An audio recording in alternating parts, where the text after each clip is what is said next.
សូមគោរពជំរាបសួរនិងស្វាគមន៍បងប្អូនសាជាថ្មីមកកាន់ការវិភាគហាងឆេងមាសអន្តរជាតិសម្រាប់ថ្ងៃទី25ខែមិថុនាឆ្នាំ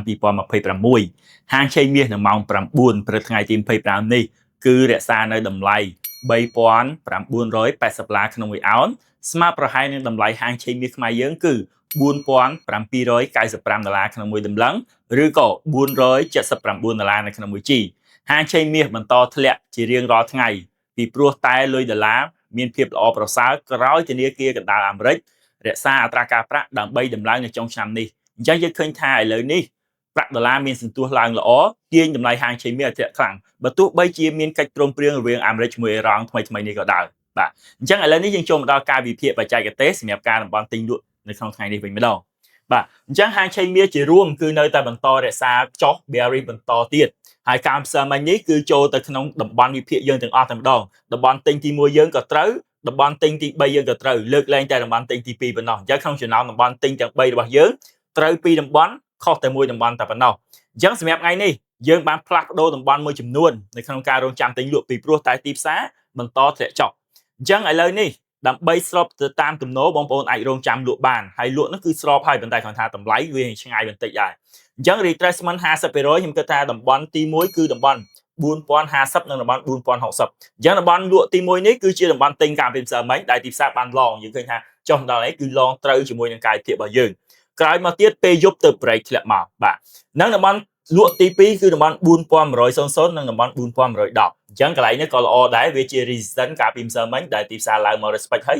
បានចុះរហូតមកដល់ពេលនេះអញ្ចឹងតំបន់លក់ចុងក្រោយគឺជា swing high កាលពីម្សិលមិញអញ្ចឹងបងប្អូនអាចលក់បានគឺតំបន់4140មកកាន់តំបន់4150អញ្ចឹងបើយើងធៀបពីតម្លៃបច្ចុប្បន្ននេះវាជាង$100នៅក្នុងមួយអោនប៉ុន្តែតំបន់ទាំងនេះបើក្នុងករណីមានព័ត៌មានណាមួយដែលព្រឹត្តិការណ៍ពាក់ព័ន្ធជាមួយកិច្ចព្រមព្រៀងរវាងអាមេរិកជាមួយអ៊ីរ៉ង់ក៏អាចឡើងមកដល់តំបន់នេះបានដូចគ្នាដែរបាទសម្រាប់ការទិញដោយសារវាប្រឆាំងជាមួយនឹងទំនោរទីផ្សារដូច្នេះបងប្អូនមិនអាចចូលទិញភ្លាមៗបានទេបងប្អូនអាចរងចាំទិញអញ្ចឹងដោយសារពីយប់មិញនេះគឺឃើញថាមាសបានមកចែកតំបន់$3,960ក្នុងមួយអោនដែលជាតំបន់ទិញកម្មសិមិញហើយអញ្ចឹងថ្ងៃនេះយើងមិនអាចទិញតំបន់នេះបានទៀតទេហើយបើសិនជាទិញល្អហ្មងគឺរងចាំឲ្យមាស break តំបន់$3,950ឬ60នេះឲ្យធ្លាក់ទៅដល់តំបន់$3,920ឬក៏10បងប្អូនអាចរងចាំទិញបានហ្នឹងគឺជាតំបន់ទិញទី1របស់យើងហើយបងប្អូនប្រើ stop loss នៅតំបន់$3,905ឬក៏តំបន់$3,900ក៏បានដែរបើតំបន់ទី2ដែលល្អតែម្ដងដែលជា support ចាស់បាទ support ចាស់អញ្ចឹងបងប្អូនអាចរងចាំទិញនៅគឺតំបន់$3,890ទៅកាន់តំបន់$3,880ក្នុងមួយអោនតំបន់នេះគឺល្អមែនតើបើសិនបងប្អូនធ្លាក់មាសធ្លាក់ដល់តំបន់នេះបងប្អូនរងចាំតែ bullish candlestick ឬក៏ break structure លើ time frame 1នាទីបងប្អូនអាចចូលទិញបានហើយប្រើ stop loss ទៅក្រោមតំបន់$3,880អាចជាតំបន់$3,875ឬក៏$3,870គុតក៏បានដែរបាទនឹងតំបន់ទិញចុងក្រោយគឺតំបន់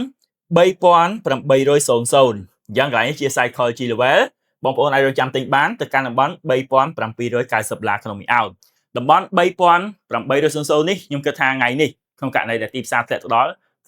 គឺ strong ហើយគឺខ្លាំងហើយអញ្ចឹងបងប្អូនអាចរងចាំទិញនៅកន្លែងនេះបានដែលបងប្អូនអាចប្រើ pending order ជា buy limit ក៏បានដែរ$3,880ក៏ដូចគ្នាក៏ជាតំបន់ល្អអញ្ចឹងសម្រាប់ក្នុងករណីដែលទីផ្សារអាចធ្លាក់ដល់ថ្ងៃនេះខ្ញុំគិតថាបងប្អូនអាចប្រើ pending order ក៏បានឬក៏រងចាំតែ candlestick confirm មួយទៀតក៏បានដែរហើយមួយទៀតនៅយប់នេះម៉ោង7:30នាទីគឺមានព័ត៌មានធំៗពីរទី1គឺ PCE បាទ Core PCE Price Index នេះគឺពាក់ព័ន្ធជាមួយនឹងរបាយការណ៍អ្នកទិញរាយអញ្ចឹងមានថាពាក់ព័ន្ធជាមួយអតិផរណាសេដ្ឋកិច្ចអាមេរិកហើយនឹងមួយទៀតគឺ Final GDP អញ្ចឹងព័ត៌មានទាំងពីរនេះក៏អាចនឹង affect ទីផ្សារគួរសមដែរអាចចន្លោះពី$30ទៅ$50ក្នុងមួយអោនអញ្ចឹងនៅម៉ោង7:30នាទីបងប្អូន